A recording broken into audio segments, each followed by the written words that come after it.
Aksi calon presiden nomor urut 2 Prabowo Subianto yang mengumpat di hadapan para relawannya ketika membicarakan capres pesaingnya menuai polemik.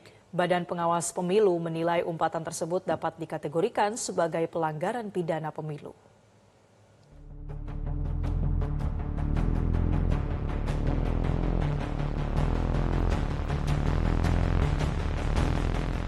Dalam acara di Pekanbaru Riau, Capres nomor urut 2 Prabowo Subianto diduga menyindir keras calon presiden nomor urut 1 Anies Baswedan karena mengungkit data kepemilikan lahan seluas 340.000 hektar.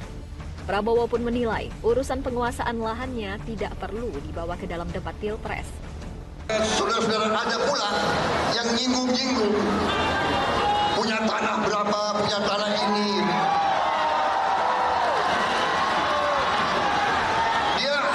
Dia pinter atau sih?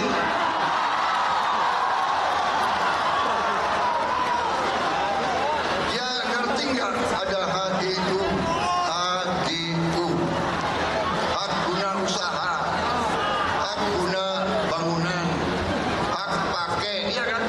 Itu tanah negara, saudara. Tanah rakyat, tanah bangsa. Daripada dikuasai orang asing, lebih baik Prabowo yang mengelola. Wakil Presiden ke-10 dan ke-12 Republik Indonesia Yusuf Kala mengungkapkan kekhawatirannya bila negeri dipimpin sosok yang pemarah. JK menyebut kepala negara lain dikhawatirkan terancam bila berdebat dengan sosok pemimpin pemarah. Ya kan? Kalau kawan kita yang satu marah terus, bagaimana kira-kira negara dipimpin orang yang suka marah gitu kan? Waduh. Bagaimana kira-kira kalau berdebat dengan kepala negara lain? Bisa ditunjuk kepala negara lain. Analis politik Ahmad Khairul Umam mengatakan pemimpin yang tidak mudah mengendalikan emosi berpotensi dalam ketidakstabilan mengelola pemerintahan.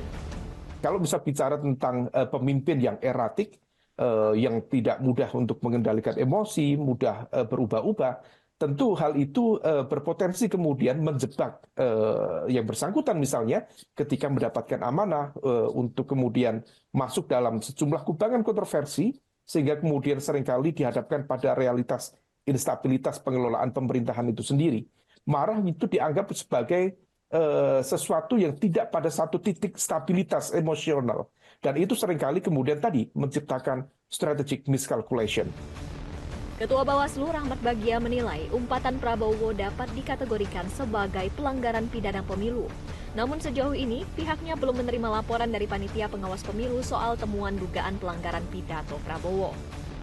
Undang-Undang Nomor 7 Tahun 2017 tentang Pemilu, khususnya Pasal 280 Ayat 1 mengatur sejumlah larangan dalam kampanye. Di antaranya, larangan menghina sesama pelaksana, peserta, dan tim kampanye. Pihak yang melanggar dapat dikenai pidana penjara paling lama 2 tahun dan denda hingga puluhan juta rupiah. Tim Liputan Metro TV. Jelajahi cara baru mendapatkan informasi. Download Metro TV Extend sekarang.